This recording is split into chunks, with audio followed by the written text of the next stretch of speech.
딸이 돌아왔습니다. 짐을 들고 회사 박스를 안고 엄마, 나 괜찮아. 그 말을 꺼내는 순간 아이의 눈에서 눈물이 쏟아졌습니다. 박술래는 그날 밤 차 안에 혼자 앉아 핸들을 붙잡고 소리 없이 울었지요. 이 이야기는 바로 그날로부터 며칠 전으로 거슬러 올라갑니다. 남편이 떠난 지 2달이 지났습니다. 서울 노원구 낡은 빌라 4층. 박술래의 아침은 여전히 새벽 5시 시작되었답니다. 찬 마루바닥을 밟는 발바닥의 서늘함, 가스레인지 불꽃이 파르르 켜지는 소리. 달라진 것이 있다면 단 하나, 식탁 위에 남편의 밥그릇이 없다는 것이었지요. 그래도 술래는 밥을 2공기 지었습니다. 습관이란 게 그렇거든요. 몸이 먼저 기억하고 있었답니다. 된장찌개 냄새가 방 안가득 퍼질 때쯤 딸 서연이 머리를 부스스하게 묶으며 나왔습니다. 엄마, 또 2공기야. 술래는 대답 대신 1공기를 서연 앞에 밀어줬습니다. 서연은 잠시 그 밥그릇을 바라보다가 아무 말 없이 숟가락을 들었지요. 2 모녀는 그렇게 말없이 된장찌개 국물을 떠먹었답니다. 창밖에선 11월의 찬바람이 베란다 창틀을 두드렸고 연탄 냄새가 희미하게 섞인 서울 골목 냄새가 창틈 사이로 스며들었습니다. 그날 오전 술래는 봉투를 다시 펼쳤습니다. 남편이 수료 봉투 안에 숨겨두었던 그 낡은 통장과 편지를. 편지는 짧았습니다. 남편 박민준의 글씨는 악필이었지만 한자 한자 꾹꾹 눌러 써 있었지요. 술래야.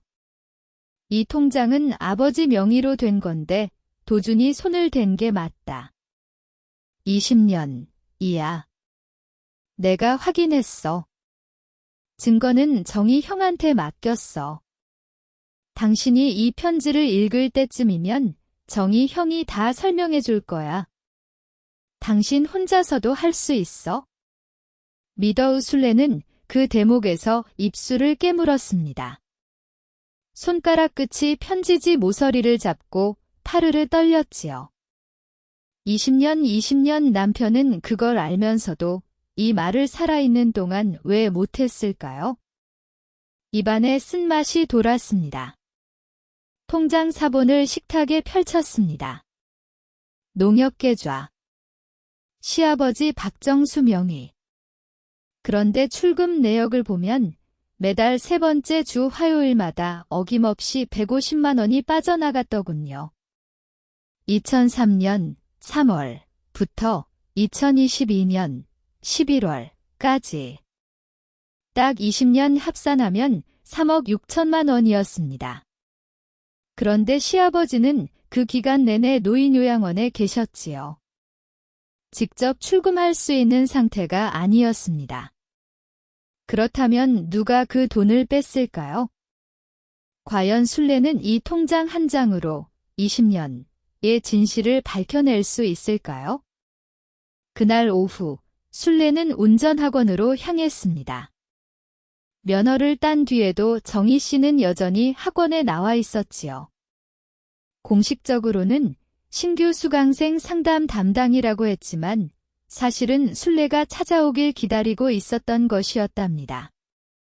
김정희 71살 노원구 운전학원 강사, 퇴색한 노란 조끼에 흰 셔츠.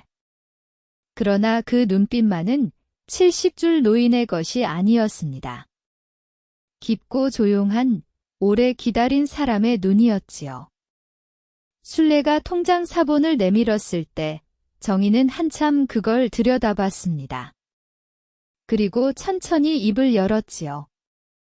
민준이가 이걸 당신한테 남겼군요. 목소리가 잠겼더랍니다. 정희는 잠시 눈을 감았다가 떴습니다. 찬 공기가 학원 복도를 지나갔지요. 저는 민준이 고등학교 동창입니다. 졸업하고 서로 다른 길을 갔지만 10년 전에 다시 만났어요.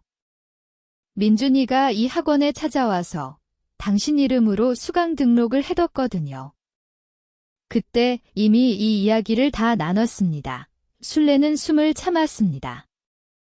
민준이는 알고 있었어요. 도준이가 아버지 통장에 손을 댄다는 걸. 그런데 혼자서는 막을 수가 없었습니다. 도준이 뒤엔 사람이 많았거든요. 말이 거기서 잠깐 끊겼지요.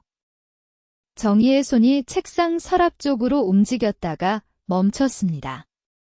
술래는 그 손을 봤습니다. 무언가가 그 서랍 안에 있다는 걸 직감으로 알 수 있었지요. 그런데 정희는 그날 서랍을 열지 않았습니다. 대신 조용히 말했지요. 아직은 때가 아닙니다. 조금 더 기다려야 해요. 왜였을까요? 정희가 그날 서랍을 열지 않은 이유는 과연 그 안에 무엇이 들어 있었을까요? 그날 저녁, 술래는 서연에게 처음으로 이 이야기를 꺼냈습니다. 두 모녀가 작은 식탁에 마주 앉은 건 남편 장례 이후로 처음이었지요. 서연은 처음엔 눈만 깜빡였습니다. 그러다가 아주 천천히 안경을 벗었지요. 엄마, 그 통장 진짜야? 응. 3억이. 3억 6천. 서연이 숨을 크게 들이마셨습니다. 그 아이의 눈빛이 달라졌지요. 22살, 아직 어린 것 같아도 그 눈 안에 무언가 단단한 게 있었거든요. 출판사에 다니는 아이였습니다. 작은 독립 출판사였지만 서연은 그 일을 좋아했고 퇴근 후에는 자기 이름으로 뭔가를 쓰고 싶다며 공책을 꺼내는 아이였지요. 엄마, 나도 같이 할게. 술래는 고개를 저었습니다. 너는 하던 거 해, 엄마가 한다. 엄마가 언제부터 그런 말을 했어? 술래는 거기서 말문이 막혔답니다. 사실이었습니다. 살면서 내가 한다고 말해본 적이 몇 번이나 됐을까요? 남편 뒤에서 시댁 그늘 아래서 늘 한 발 뒤로 물러나 있었거든요. 그날 밤은 두 모녀가 소주 한 병을 나눠 마셨습니다. 서연이 냉장고에서 꺼낸 두부 한 모를 소금에 찍어 먹으면서 아무 반찬도 없이 두부 한 모와 소주 한 병, 가난한 밥상이었지만 그날만큼 속이 뜨끈했던 날도 없었지요. 그러나 그 온기가 오래가지 못했습니다. 다음 날부터였습니다. 박도준이 움직이기 시작한 건 도준은 47살이었습니다. 뒤로 넘긴 윤기 나는 머리, 짙은 회색 정장, 왼손 금시계. 형수 술래가 무언가를 파헤치고 있다는 소식을 들은 건 그가 강남의 어느 한정식집에서 저녁을 먹던 중이었답니다. 젓가락을 내려놓고 입가에 기름기를 냅킨으로 천천히 닦았지요. 입꼬리가 살짝 올라갔습니다. 형수님이 무슨 증거를 찾았다고 전화기 너머 목소리는 떨렸지만 도준의 목소리는 일정했습니다. 낮고 평온하게. 그러나 날이 서 있었지요. 알아서 해. 단, 조용하게. 그날부터 순례의 일상에 이상한 일들이 생기기 시작했습니다. 먼저 시아버지 명의로 된 부동산 서류에 뭔가 손이 간 흔적이 보였지요. 순례가 명예 확인을 위해 구청에 갔더니 담당 직원이 당황한 기색을 감추지 못하며 이렇게 말했더랍니다. 이미 지난주에 위임장으로 처리가 됐는데요. 위임장이요? 네, 박정수 씨 명의 위임장으로 수정 신청이 들어와서 순례는 그 자리에서 다리에 힘이 풀렸습니다. 시아버지는 요양원에 있었지요. 본인이 직접 위임장을 쓸 수 없는 상태였습니다. 그렇다면 그 위임장은 위조였습니다. 그런데 이미 처리가 됐다고 했습니다. 이미. 순례는 구청 복도 벽에 등을 기대고 섰습니다. 형광등 불빛이 차가웠고 발끝이 얼어붙는 것 같았지요. 손에 들고 있던 서류 봉투가 바닥으로 미끄러졌습니다.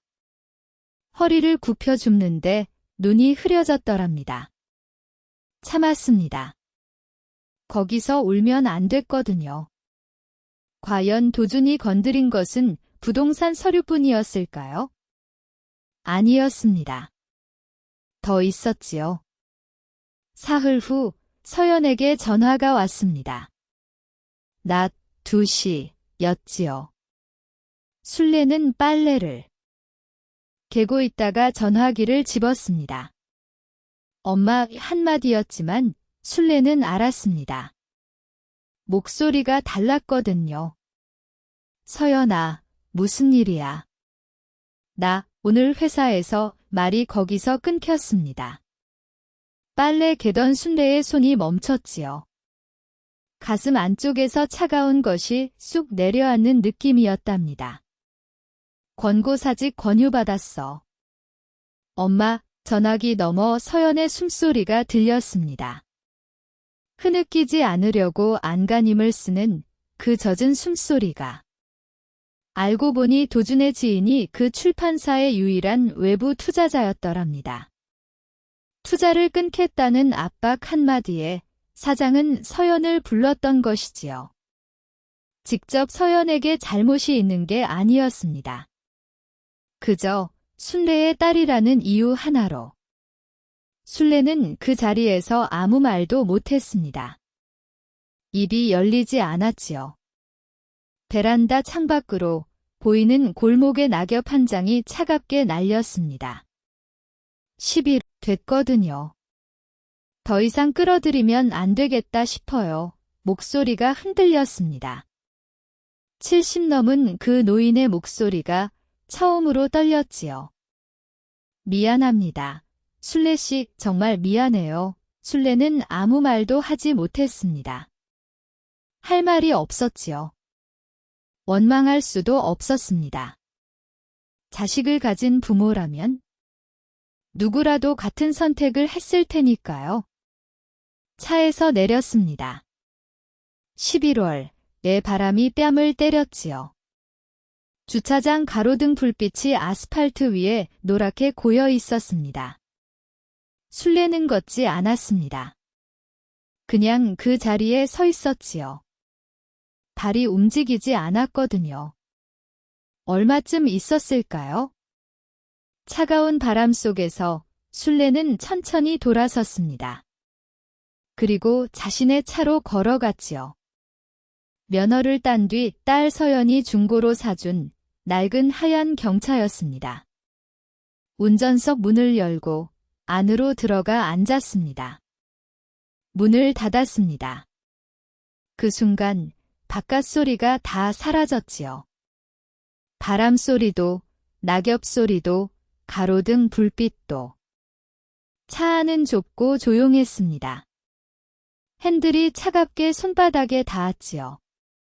순례는 그 핸들을 꼭 쥐었습니다. 그리고 울었습니다. 소리도 없이 어깨만 들썩이며. 눈물이 뺨을 타고 내려가 턱끝에서 떨어졌지요. 점퍼 앞섭이 젖었습니다. 통장도 없었습니다. 서류도 없었습니다. 정의도 빠졌습니다. 딸은 직장을 잃었습니다. 남은 게 무엇이 있었을까요? 그 질문이 차 안을 가득 채웠지요. 얼마나 지났을까요? 어둠이 내린 주차장에서 순례는 눈을 들었습니다. 앞 유리에 흐린 입김이 서려 있었지요. 손으로 닦았습니다. 거친 손바닥 감촉이 유리 위를 지나갔습니다. 그때였습니다. 조수석 창문을 누군가가 두드렸습니다. 정이었습니다. 노란 조끼 차림 그대로 손에 무언가를 들고 서 있었지요. 눈이 마주쳤습니다. 순례는 창문을 내렸습니다. 정의가 조용히 말했습니다. 타도 되겠습니까? 순례는 아무 말 없이 조수석 잠금을 풀었습니다. 정희가 차에 올랐지요. 두 사람은 잠시 아무 말이 없었습니다. 차 안에 늙은 남자의 체온이 번졌지요. 그리고 정희는 무릎 위에 올려놓았던 것을 꺼냈습니다. 봉투였습니다. 두툼한 갈색 봉투. 서랍 속에 있던 그 봉투가 아니었습니다. 훨씬 오래된 다른 봉투였지요. 민준이가 저한테 이걸 맡겼습니다. 순례 씨가 가장 힘들 때 꺼내라고. 순례의 손이 멈췄습니다. 더 이상 내려갈 곳이 없다고 생각했습니다. 그런데 그때 정희 씨가 조수석에서 꺼낸 것은 또 다른 봉투였습니다. 다음 편 예고입니다. 엄마의 첫 번째 길, 마지막 편, 제목은 엄마의 첫 번째 길입니다. 그 봉투 안에 들어있던 것은 공증된 녹취록이었습니다. 그리고 남편이 생전에 법무사에 맡겨놓은 위임장이었지요. 20년치 기록이 낱낱이 담겨 있었습니다. 박도준은 마침내 무릎을 꿇게 됩니다. 그리고 박순례는 생애 처음으로 자신이 선택한 길 위에서 혼자 핸들을 잡고 달리게 됩니다. 이 이야기를 여기까지 들어오신 여러분, 고맙습니다. 마지막 편을 놓치지 않으시려면 지금 채널 구독 버튼을 눌러두세요. 순례의 이야기, 반드시 끝을 봐야 합니다.